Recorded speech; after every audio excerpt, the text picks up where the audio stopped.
Hello friends. आज हम लेके आए हैं एक जूरिस्प्रूडेंस का इम्पोर्टेंट टॉपिक प्रेसिडेंट। ओके।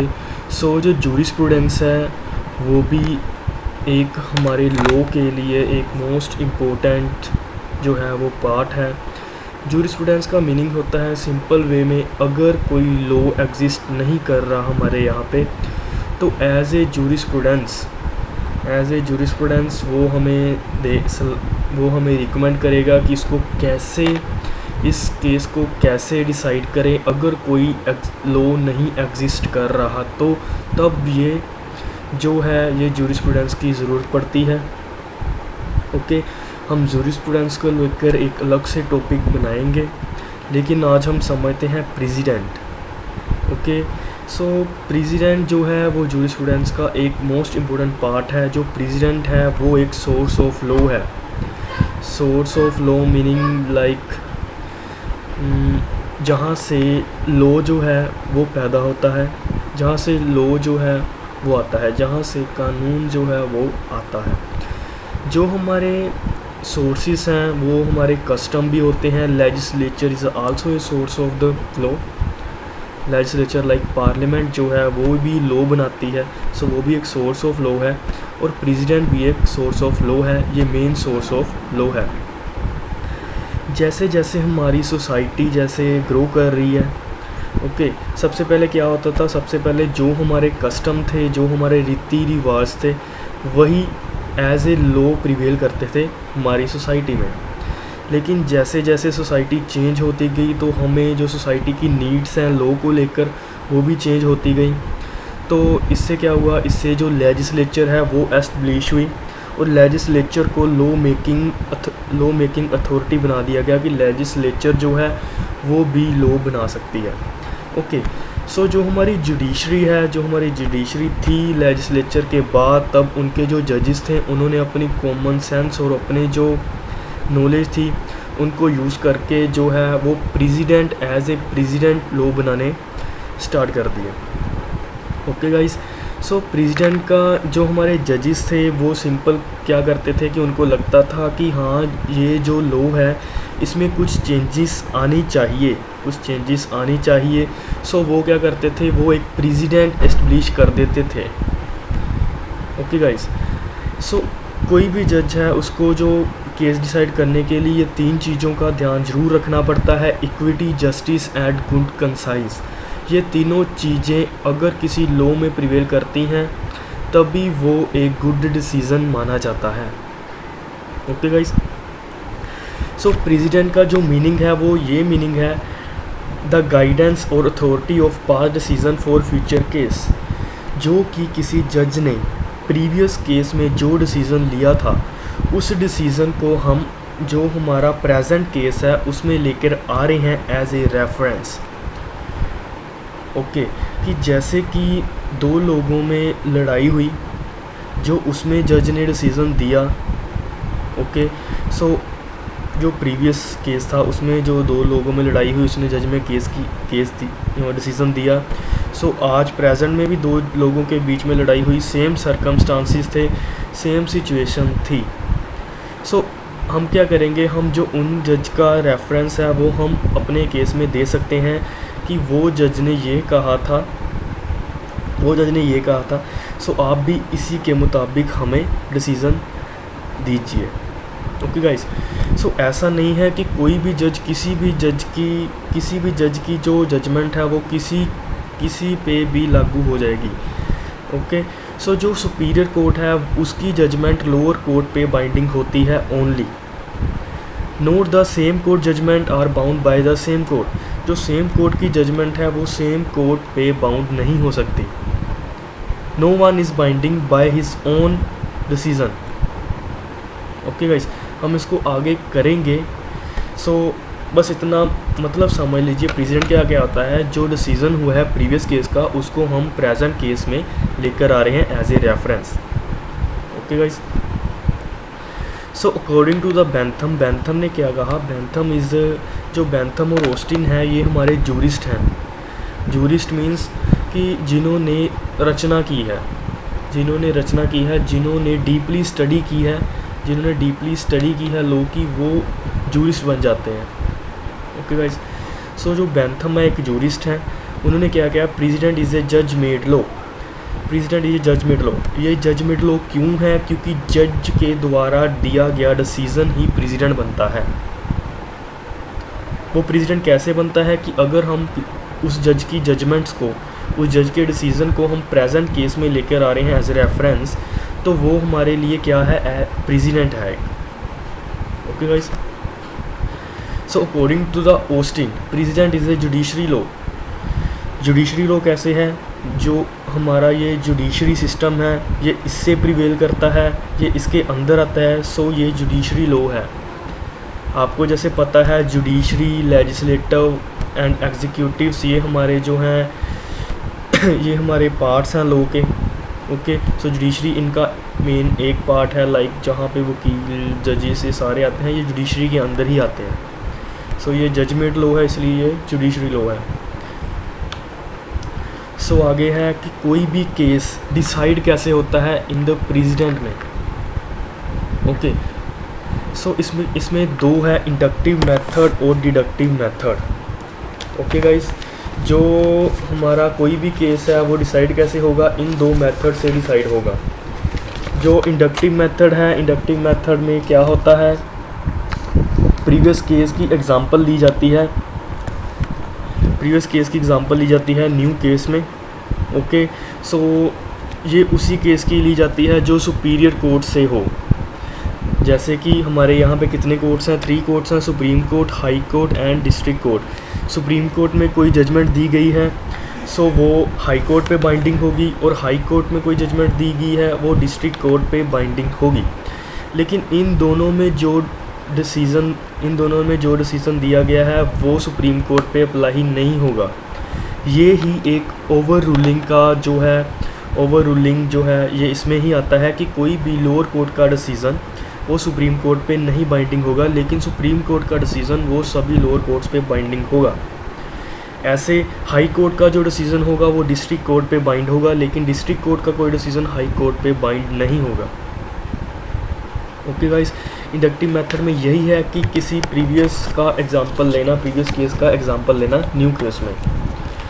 जो डिडक्टिव मेथड है, डिडक्टिव मेथड क्या कहता है, डिडक्टिव मेथड द जजेस decide case according to the law laid down in the court according to the previous case decided. Deductive method क्या होता है, डिडक्टिव मेथड का मीनिंग ये है कि जो केस डिसाइड करता है जज, वो प्रेसिडेंट के थ्रू नहीं करता डिसाइड, वो as a law made by the legislature उसके हिसाब से डिसाइड करता है।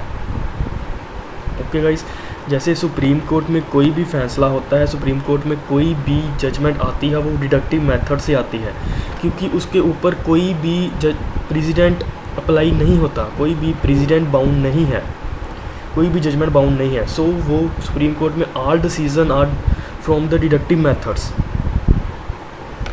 Okay guys, inductive method simple, किसी प्रेसिडेंट को देखकर डिसीजन दिया गया, और डिडक्टिव मेथड किसी प्रेसिडेंट को देखकर नहीं डिसीजन दिया गया, बस लॉ को देखकर डिसीजन दिया गया, लॉ को देखकर डिसीजन दिया गया जो कि मेड बाय द पार्लियामेंट है। और आगे आता है सुप्रीम कोर्ट, हाई कोर्ट और डिस्ट्रिक्ट कोर्ट। मैंने आपको जैसे बता दिया, हमारे यहाँ पे सुप्रीम कोर्ट एक ही है, हाई कोर्ट हर जो स्टेट है उसकी अलग है, और डिस्ट्रिक्ट कोर्ट जो है हर ज़िले की होती है डिस्ट्रिक्ट कोर्ट। हाई कोर्ट जैसे कि पंजाब की जो हाई कोर्ट है उसमें, और जो किसी और दिल्ली की हाई कोर्ट होगी उसमें, अगर कोई दिल्ली की हाई कोर्ट में कोई डिसीज़न दिया गया है वो पंजाब की हाई कोर्ट में बाउंड नहीं है। Okay guys, so same high court का डिसीज़न बाउंड नहीं होता किसी भी हाई कोर्ट पे, लेकिन अगर कोई हाई कोर्ट का डिसीज़न है वो डिस्ट्रिक्ट कोर्ट पे बाउंड होगा। सो आगे आता है supreme court is binding to all the courts under article 141। Supreme court का डिसीज़न होगा वो बाइंडिंग होगा ऑल द कोर्ट्स पे अंडर द आर्टिकल 141 जो हमारा कॉन्स्टिट्यूशन में है उसके हिसाब से। Okay, and no supreme court bound by its own decision. जैसे कि मैंने आपको पहले बताया, सुप्रीम कोर्ट अपने ही डिसीज़न पे बाउंड नहीं है, कि जैसे उसने पहले ये डिसीज़न दिया फिर से वही सेम एज ए केस आ गया, सेम सिचुएशन आ गई, तो वो बाउंड नहीं है कि वही सेम डिसीज़न देगा। Okay guys, so Dwarka Das असिस Sholapur spinning and weaving company में यही था कि यही कहा गया कि सुप्रीम कोर्ट अपने केस पे, अपने डिसीज़न पे बाउंड नहीं है। ओके, सो आगे जो हमारे लीगल जो वर्ड्स हैं वो भी हमारे यहाँ पे डिस्कस करेंगे। Doctrine of stared disease, president के जो लीगल वर्ड्स हैं। डॉक्ट्राइन ऑफ स्टेयर्ड डिसीज़ का मीनिंग होता है let the decision stand in its rightful place, कि जो डिसीज़न है वो अपनी सही जगह पे होना चाहिए, सही जगह पे होना चाहिए, सही तरह से होना चाहिए। वो कैसे कि जो हाई कोर्ट है, जो हाई कोर्ट का डिसीज़न है वो डिस्ट्रिक्ट कोर्ट पे बाउंड हो, ठीक है। Each court is bound by decision of the court above it, जो हर कोई कोर्ट है वो अपने जो सुपीरियर कोर्ट है उसके डिसीज़न पे बाउंड हो, ठीक है। और जो सुप्रीम कोर्ट है वो अपने डिसीज़न पे बाउंड नहीं है, जो हाई कोर्ट है वो अपने डिसीज़न पे बाउंड नहीं है। ओके, जो सिंगल बेंच है, सिंगल बेंच की किसी कोई जजमेंट दी गई, सिंगल बेंच ने कोई जजमेंट दी गई, वो डबल बेंच पे अप्लाई नहीं होती, लेकिन जो डबल बेंच की जजमेंट होगी वो सिंगल बेंच पे अप्लाई होगी।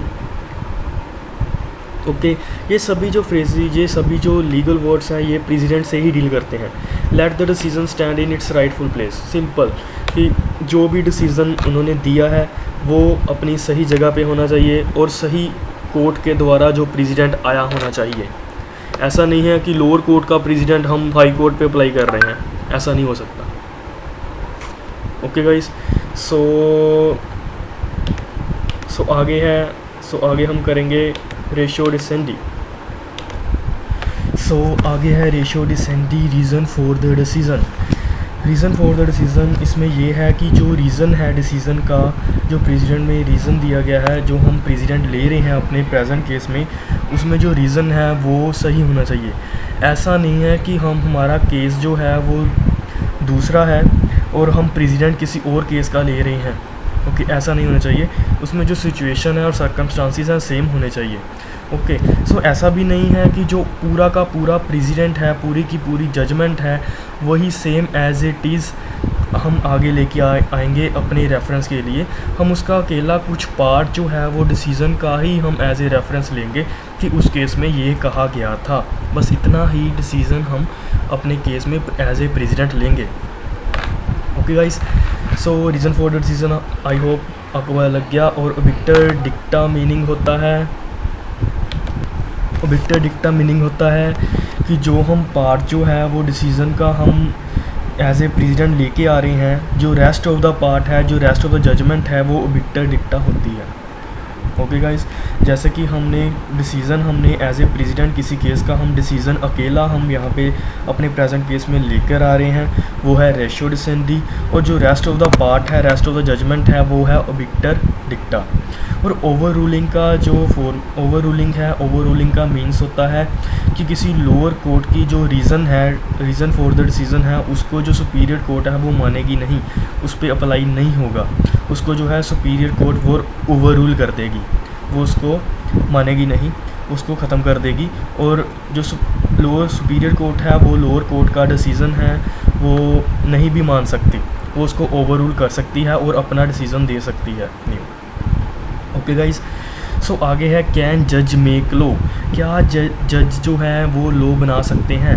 इसमें भी दो थ्योरीज आ जाती हैं। जो जज होते हैं वो डिस्कवरर होते हैं, not the maker of the law, वो डिस्कवरर ऑफ द लॉ होते हैं। जो इसमें ये थ्योरी है, इसमें दो थ्योरीज आती हैं। पहली थ्योरीज है डेक्लेरेटिव थ्योरीज एंड दूसरी है जज मेक लॉ थ्योरी। जो डेक्लेरेटिव थ्योरी है उसमें ये कहा गया है कि जो जज है वो कोई भी एग्जिस्टिंग लॉ है उसमें जो है वो अमेंडमेंट कर सकते हैं। ओके, जो जज मेक लॉ है थ्योरी उसमें क्या है, जज न्यू जजमेंट भी दे सकते हैं अगर किसी केस के लिए उसमें अगर उस केस के लिए कोई लॉ नहीं बना हुआ तो उसमें न्यू अपनी जो राय है, अपना जो डिसीज़न है वो भी दे सकते हैं। इन तीन चीज़ों को ध्यान में रखते हुए, first of all equity, justice and good conscience. So जज जो होते हैं वो डिस्कवरर होते हैं, not the maker of the law होते हैं। वो किसी एग्जिस्टिंग लॉ को चेंज कर सकते हैं और न्यू लॉ बना सकते हैं। ओके, लेकिन जो इम्प्लीमेंट करने का काम होता है वो पार्लियामेंट का ही होता है। वो पार्लियामेंट जब तक उस लॉ को as a act, as a codify वे नहीं लेके आती तब तक वो इम्प्लीमेंट नहीं होता, लेकिन वो एज ए प्रेसिडेंट बन जाता है तब तक के लिए, एज ए प्रेसिडेंट हम यूज़ कर सकते हैं तब तक के लिए। I hope guys you understand the precedent. Thanks for watching the video, thank you so much. If you have any doubt, go to the comment section, I will definitely answer your question. Thanks for watching.